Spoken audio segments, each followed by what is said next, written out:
नमस्ते दोस्तों। साहित्य पे आधारित अभिव्यक्ति चैनल में आपका एक बार फिर स्वागत है। और इस अभिव्यक्ति चैनल में हमने शुरुआत से ही यानी पहली कड़ी से ही जिस विषय को लेके चले हैं वो था साहित्य और फिल्म।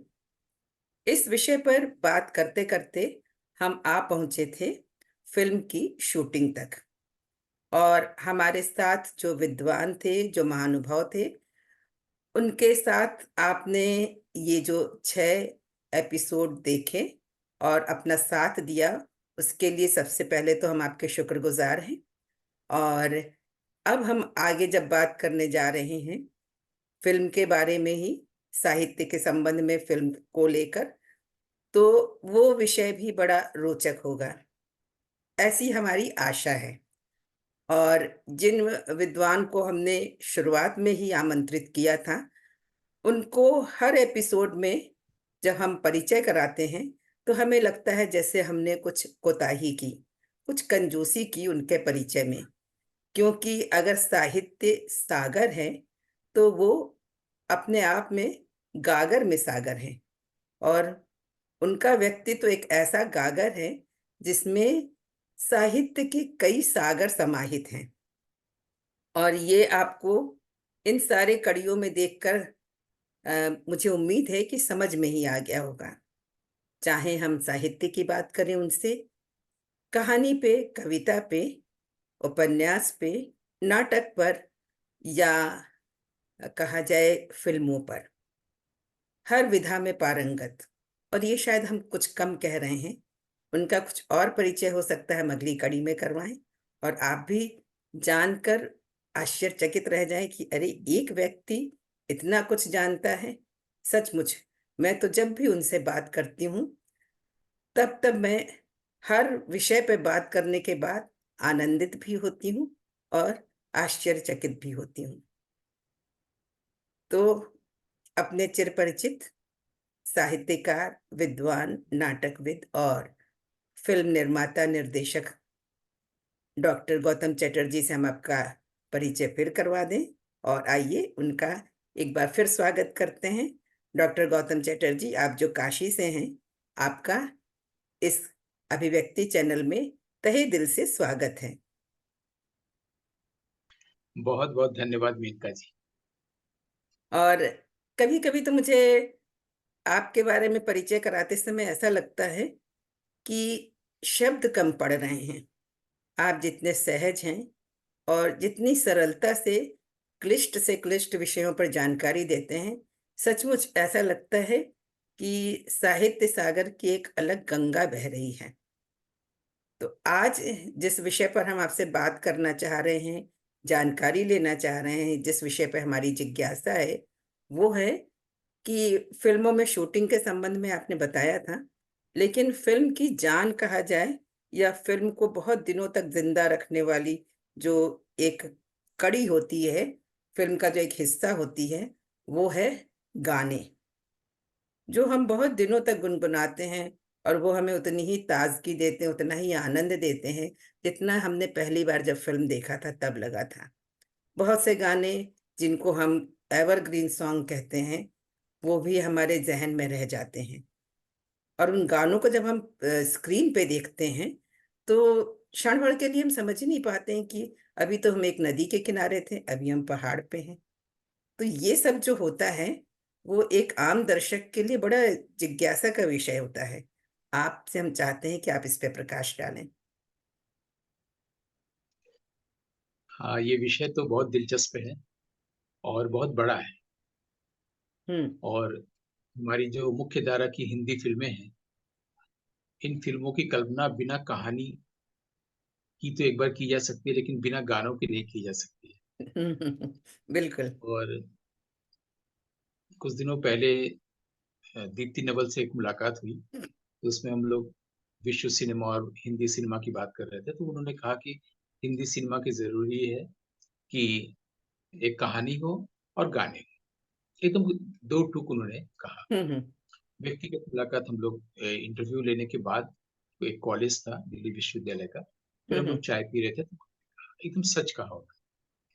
ये आप देखिएगा कि हिंदी, बांग्ला, मराठी जो भी मुख्य धारा की फिल्में हैं, उसमें कहानी होते हैं और कई गाने होते हैं।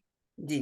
तो ये जो गानों का दौर शुरू हुआ हम्म। और गानों को फिर पिक्चराइज करने का दौर शुरू हुआ, उस विषय में आने से पहले हम लोग चाहें तो 2 मिनट के लिए एक जी। जनरल नॉलेज ड्रॉ कर सकते हैं कि हम्म। आखिर सिनेमा में गाने का जो प्रोविजन है या हम्म। प्रवृत्ति कैसे डेवलप हुई। बिल्कुल। तो जब हमारे यहाँ मूक फिल्में थी, हम्म। साउंड म्यूजिक नहीं होता था, तो सभी लोग जानते हैं कि जैसे फाल्के साहब ने एक फिल्म बनाई, उस फिल्म को लेकर दूसरे शहरों में लोग जाते थे और उसमें जब गाने का दृश्य आता था हम्म। तो नाटक के जहाँ थिएटर है वहीं दिखाई जाती थी पहले तो, जी। फिल्म हॉल था नहीं। हम्म। तो वहां पर जब फिल्म दिखाई जाती थी और जैसे ही गाने की बारी आती थी तो पहले से ही उस जगह पर हम्म। म्यूजिशियंस बैठे होते थे, हारमोनियम, तबला, अच्छा। गायक सभी लोग बैठे होते थे उसी हॉल में ऑडियंस के साथ। वो लोग पर्दे के पास होते थे, जैसे ही हम्म। गाना पर्दे पर शुरू होता था वो वहां पर शुरू हो जाते थे, अच्छा। हारमोनियम लेके, तानपुरा लेके, दुर्मल लेके। हाँ, ये यहाँ से शुरुआत हुई थी भारत में कि अच्छा। अच्छा। एक फिल्म शुरू हुई, मान लीजिए बनारस में, बॉम्बे से रील आई फाल्के साहब हम्म। की, और उसमें जो थिएटर हॉल है उसके प्रोसीनियम के पास सारे म्यूजिशियन बगल बगल बैठ गए, ऑडियंस भी बैठी हुई है। जैसे ही गाने का डांस का सीन आया, तुरंत ये लोग गाने लगे अरे। और तबला सितार सब कुछ बजने लगा, ऐसे होता था। हम्म। उसके बाद जब सिनेमा बोलने लगा तो फिर अ, होता है ना, किसी छोटा बच्चा को जब बोलने आता है तो बहुत बोलने लगता है, बहुत बोलता है, उसको हम्म। बोलता है चुप हो जाओ, बचा के रखो। तो हम्म। बहुत सारे गाने शुरू हो गए, 20 गाने, 30 गाने, पैंतीस अच्छा। गाने ऐसे। हम्म। उसके बाद ये हुआ कि इन गानों को तो हम लोग सीधे सीधे दिखा दे रहे हैं कि कोई गा रहा है, लेकिन हम्म। इनको पिक्चराइज किया जाए। तो पिक्चराइज करने वाले विषय पे आने से पहले हम ये भी बता दें कि हम्म। जो म्यूजिशियंस डेवलप हुए हमारे यहाँ, संगीतकार, जी। पहले तो सरस्वती देवी थी जिन्होंने संगीत दिया हमारे हिंदी फिल्मों में, हम्म। गाया भी। और उसके बाद अनिल विश्वास थे, फिर खेमचंद्र प्रकाश हुए। तो 1950 तक तो ऐसे ही चला। 1950 के बाद जो म्यूजिशियंस आए, वो सचिन देव बर्मन, शंकर जयकिशन से हम्म। लेकर के राहुल देव बर्मन तक, जहाँ पर एक खास ढंग की प्रतिभाएं आई। प्रतिभाएं इस तरह से आई कि वो लोग म्यूजिक पर भी क्रिएटिव काम करने लगे। सिर्फ इतना नहीं होता था कि उनको एक हम्म। सीन दे दिया जाता था, उसके अनुसार गीत लिखे जाते थे और उसका एक म्यूजिक तैयार किया जाता था, ट्यून तैयार किया जाता था या किया जाता है। लोग ये हम्म। जानते हैं, इसका प्रचार ज्यादा हुआ है। जी। जी। लेकिन म्यूजिशियन भी अपनी ओर से सिर्फ ट्यून ही नहीं तैयार कर रहा है, कुछ और भी सोच रहा है। उसको हम्म। हम लोग विषय से पहले 2 मिनट बात कर ले रहे हैं। हम्म। वो ऐसे कि जैसे हम लोग जानते हैं कि राहुल देव बर्मन ने जब गाना शुरू किया, कई बार हम हम्म। उनकी आवाज सुनते हैं ना, हम्म। जैसे दी ट्रेन में गाना सुनते हैं, मेरी जा मैंने कहा, मेरी जा तूने सुना, एक गाना सुनते हैं। हम्म। फिर अपना देश में हमने सुना था, दुनिया में लोगों को। तो हम्म। आप देखिएगा उन्होंने आवाज बदली थी।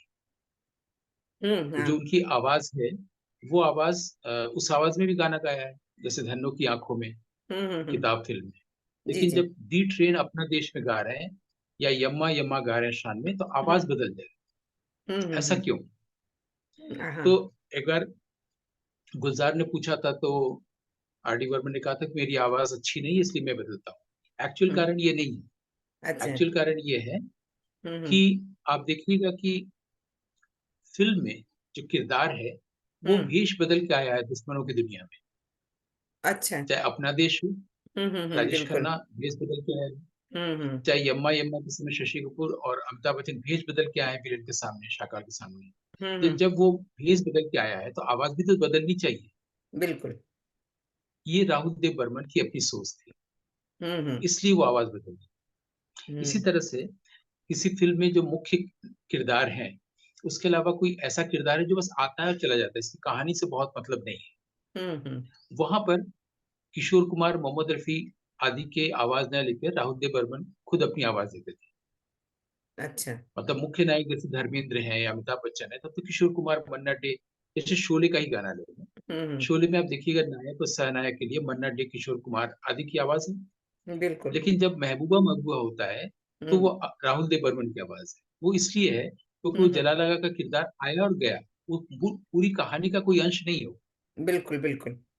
हम्म। इसलिए वो वहां पर किशोर कुमार की आवाज दी। अच्छा। है ना? ऐसी हम्म किताब में जो ट्रेन चल रही है और वो ड्राइवर गाना गा रहा है धन्नो की आंखों में, हम्म तो वहां पर हम्म किसी की भी आवाज नहीं जा सकती थी, लेकिन वो राहुल देव बर्मन की आवाज है, क्योंकि वो उसका स्थायी किरदार नहीं है वो ट्रेन वाला, हम्म, उस पर फिल्म नहीं बनी है, वो बस बिल्कुल। आया है और चला गया, बस उतना ही दिखता है। इन सब चीजों को भी जानने के बाद जब हम लोग विषय पे आएंगे तो हम लोग को हम्म बहुत अच्छा लगेगा, हम्म है ना? तो इसके अलावा म्यूजिक को लेकर भी इन लोग इंस्ट्रूमेंट्स को लेकर भी काफी काम करते हैं, ओपी नैयर, शंकर जयकिशन, इवन सचिन देव बर्मन, जयदेव, मदन मोहन और राहुल देव बर्मन। हम्म। तो इसमें हम लोग देखेंगे कि इंस्ट्रूमेंट्स पर भी कई काम होता है, क्लासिकल म्यूजिक को लेके भी कई काम होता है, राग हम्म, आधारित भी संगीत ट्यून बनाए जाते हैं। फिर जैसे हमारे यहाँ गाते समय जी। या इंडियन क्लासिकल म्यूजिक के जो इंस्ट्रूमेंट्स हैं उसमें उसके जो टेक्निकल चीजें होती हैं उसको लेके भी कई काम होते हैं हिंदी फिल्म संगीत में, जिसके हम्म बारे में कम जानकारियां दी जाती हैं, दी जानी हम्म चाहिए। जैसे कि हमारे यहाँ गाते समय क्लासिकल म्यूजिक में एक सुर से दूसरे सुर में अगर हम एक साथ गए हैं उसको मीड कहते हैं, अच्छा। हाँ।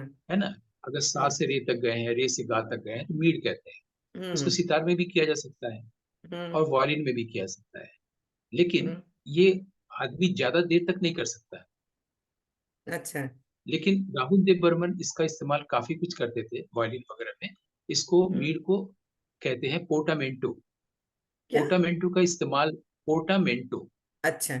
पोर्टामेंटो का मतलब है एक सुर से दूसरे सुर में जाना, और हम्म, जितनी देर तक हम चाहेंगे रख सकते हैं।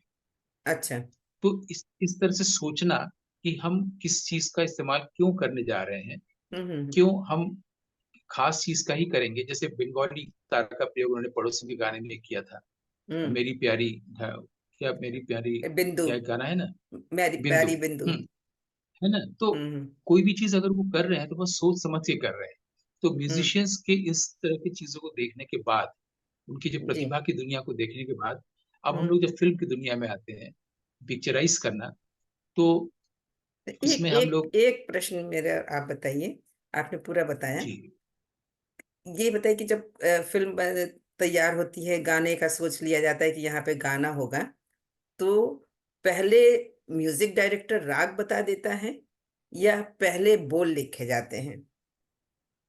नहीं, पहले सिचुएशन दिया जाता है, हम्म एक किसी म्यूजिक डायरेक्टर को पहले तैयार किया जाता है कि आप हमारी फिल्म में म्यूजिक देंगे, जी। और उसके बाद अ, जो निर्देशक है, मान लीजिए राज खोसला है कोई है, वो हम्म सिचुएशन बता देता है कि इन इन सिचुएशंस पे हमको इतने गाने चाहिए, बीच में कैबरे भी है, हम्म एक गाना वैसा भी चाहिए।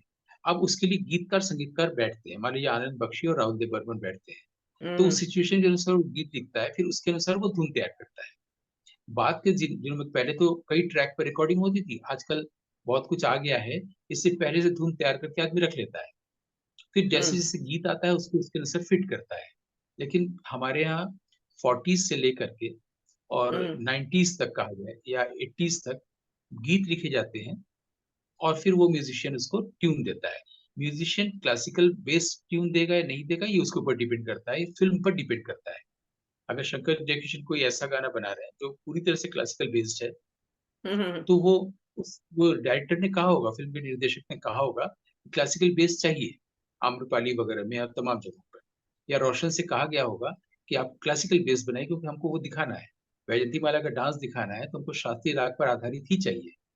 या नहीं, मान लीजिए जैसे। लाल पत्थर का जो गाना है, हम्म राखी गा रही है स्टेज पर बैठ के, हम्म तो उसमें म्यूजिक ही इस तरह से शंकर जयकिशन ने दिया है कि सुनी सुनी सांस की सितार पर जो गाना गा रही है, और हम्म ऑडियंस में आकर के राजकुमार सुन रहा है, तो वो चूंकि सितार बजा रही है, तो सितार क्लासिकल इंस्ट्रूमेंट है, तो क्लासिकल बेस्ड ही गाना या राग जो धुन बनाना ही पड़ा, ऐसे होता है।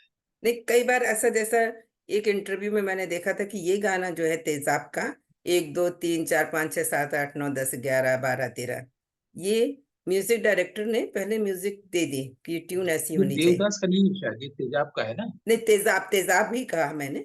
तेजाब फिल्म का जो ये हाँ गाना है कि 1 2 3 4 5, तो उनको जो गीतकार थे उनको ये वर्ड्स ही बहुत अच्छे लगे, 1 2 3 4 5 6 7 8, तो उन्होंने उसके आधार पे आगे गाना लिख दिया। यानी इसमें पहले म्यूजिक पहले उन्होंने बता दी कि ट्यून ये होनी चाहिए, 1 2 3 4 फिर ना। शुरू हो गया था कि हमने धुन बना दी है, आप उसमें शब्द भर दीजिए। हाँ। हालांकि मुझे याद आता है दिल्ली में मैं और नौशाद साहब हम लोग बैठे थे, जी तो जी। नौशाद साहब से लोगों ने पूछा कि भाई आप आजकल क्यों नहीं गाना बना रहे हैं? तो बोले आजकल आपके पास गिनती आ गई है, उसी पर गाना बना लेते हैं, तो अब हमारी क्या जरूरत है? बेचारे अच्छा। बहुत दुखी होकर बोले। नहीं, जाने का एक दिन था एक जनवरी गाना का मुझे महीना। और याद आ रहा है कि मैंने वो इंटरव्यू किसी जो है चैनल में ही देखा था। अब मुझे म्यूजिक डायरेक्टर का तो आपको ज्यादा मालूम होगा कि ये गाना जो है कि जानू जानू रे काहे खन के है तोरा कंगना, जाग उठा इंसान का। तो उसमें भी उन्होंने बताया था अपने इंटरव्यू के दौरान कि हमने धुन पहले सुनाई थी गीतकार को, और वो धुन इस तरीके से सुनाई थी, उसके वर्डिंग्स ऐसे थे कि मेरे बाबूजी बकरी का दूध पीते थे। तो वो एक बड़ा मतलब इंटरेस्टिंग वाकया सा लगा मुझे कि मतलब ऐसा भी होता है कि धुन पहले बना ली जाती है और फिर गाने बिल्कुल, लिखे। एक्चुअली क्या होता है कि म्यूजिक डायरेक्टर तो बैठा नहीं रहेगा, क्रिएटिव हम्म माइंड है, उसके पास हम्म तरह तरह के धुन आते रहते हैं। जब हम्म। राहुल देव वर्मा का निधन हुआ था तो शम्मी कपूर ने कहा था कि जी। पंचम ने कॉल करके बोला था मेरे पास बहुत सारा ट्यून्स हैं, आप इसको हम्म लेके रख लीजिए। आजकल तो लैपटॉप में लोग ट्यून बना के रख लेते हैं, कब कहाँ काम आ जाए उसको यूज करते हैं। उनके हम्म। दिमाग में था। तो शम्मी अच्छा। कपूर ने यही बोला था उसे कि हम्म ट्यून्स मेरे पास बहुत सारे हैं, इसको आप कहीं रख लीजिए, कभी काम आएगा। तो ट्यून्स बनाना और उसके अनुसार गीत लिखना या पहले गीत लिखना उसको ट्यून बन देना, ये होता रहा है। लेकिन जहाँ अच्छा। तक पिक्चराइजेशन का सवाल है, हम्म। वो मूर्खतापूर्ण भी होता है और बहुत अच्छा भी होता है। अच्छा। मूर्खतापूर्ण इस तरह से कि जैसे एक गाना आप अ, बहुत सुनी होंगी कि रात सुहानी जाग रही है, धीरे हम्म धीरे चुपके चुपके, हम्म। जितेंद्र मुमताज को लेकर, जी शायद जी जी। जिगरी दोस्त का है। इस हम्म। गाने को सिर्फ आप ऑडियो सुनिए और फिल्म अगर आप नहीं देखी है तो आपको बहुत अच्छा लगेगा कि बिल्कुल रात में बहुत धीमे हम्म। धीमे कोई गाना हो रहा है, आपको नींद आ हम्म। जाए। लेकिन जी। फिल्म देखेंगी तो नींद चली जाएगी, अच्छा। क्योंकि उसमें जितेंद्र और मुमताज दोनों उछल उछल के कूद कूद के गाना गा रहे हैं, जो हम्म। उस गाने के साथ मैच ही नहीं कर रहा है। अच्छा। उस हाँ, गाने में जितना मैंने फिल्म नहीं देखी क्लोज, इसीलिए मुझे ये हाँ गाना अच्छा उसमें, लगता है। हाँ गाना बहुत अच्छा है, लेकिन हाँ। गाना तो बन गया। अब जब पिक्चराइज करना हुआ तो उसमें जंपिंग जैक का इमेज आया था जितेंद्र का, उछलना ही पड़ेगा। तो हम्म रात के गाने में भी वो बेचारा उछल रहा था, और हम्म उससे क्या होगा कि आपको गाना फिर पसंद ही नहीं आएगा, क्योंकि उसके साथ वो सूट नहीं कर रहा है, कोहेरेंस हम्म। नहीं है जी ना? जी तो जी। ये कहते हैं खराब पिक्चराइजेशन, क्योंकि हम्म आपने इस बात का ध्यान रखा कि जितेंद्र को वो जंपिंग जैक दिखाना है, ये ध्यान नहीं दिया। अगर उसी को हम्म जितेंद्र और मुमताज पास पास बैठ के रात में बहुत धीमे धीमे आवाज का एक्सप्रेशन देके गाते तो वो हम्म। बहुत अच्छा रहता। नहीं हुआ। हम्म ऐसे ही कई बार क्या होता है कि ट्यून जैसे कि आपने बताया पहले से बन जाते हैं। राहुल हम्म। देव बर्मन और आनंद बख्शी ये लोग, अ, वो क्या नाम था, वो जो हरे रामा हरे कृष्णा, जी। उसका उनका पूरी फिल्म का मिला था। तो उनको जब कहानी पता चली थी कि वो जीना तमान जो है वो ड्रग और इन लोग के साथ रहती, चरस गांजा पीती है, तो हम्म। उन्होंने इस तरह का गाना बना दिया था, दम हम्म मारो दम, अशोक जी से। जब हम्म। ये देवानंद को सुना तो देवानंद को लगा कि लेकिन ये इसको यूज कैसे करें, इसमें मेरी हम्म कोई भूमिका ही नहीं होगी। हम्म। लेकिन गाना अच्छा लगा था उनको, उन लोगों ने कहा कि गाना बहुत अच्छा बन गया, इसको थोड़ा सा ही ले लीजिए। तो उन्होंने उसको सिर्फ एक स्टैंजा लिया था, अच्छा। क्योंकि देवानंद का था कि इसमें मैं कैसे दिखूंगा, अच्छा। है ना? तो उन्होंने हम्म एक स्टैंजा लिया था और फिर जानबूझ के उसके बाद जोड़ दिया था, देखो दीवाने तुम ये काम ना करो, है ना? ताकि हम्म। देवानंद दिखे। कई बार अच्छा। ऐसा भी होता है गाना तैयार है लेकिन उसका पूरा यूज नहीं हुआ, या कई बार कई हम्म गाने होते हैं और वो फिल्म में यूज नहीं हो पाते हैं। ये बहुत सारी चीजें होती रहती हैं। हम्म फिल्म को कैसे हम पिक्चराइज करें किसी गाने को, एक्चुअली होता है हिंदी हम्म सिनेमा में जब गाने आ गए तो फिर लोगों ने ध्यान देना शुरू किया क्यों ना हम लोग कहानी को कहते जाएं और उसमें गाना हम्म जोड़ा हुआ न लगे, बल्कि गाने में ही कहानी बढ़ती जाए। हम्म।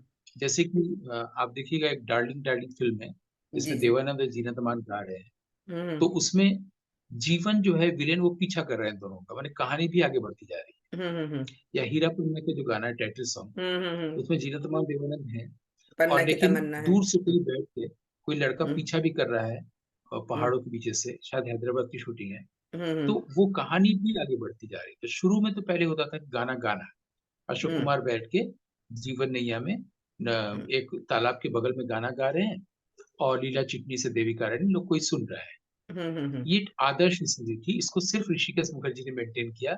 उन्होंने कहा कि कोई दौड़ दौड़ के गाना कैसे गाएगा, हम्म पेड़ों और बागों में दौड़ दौड़ के जो गाना होता है हिंदी फिल्मों में, हम्म हमारे तो जो किरदार होंगे, बैठ के कोई एक गाना सुनाएगा, सब लोग गाना सुनेंगे।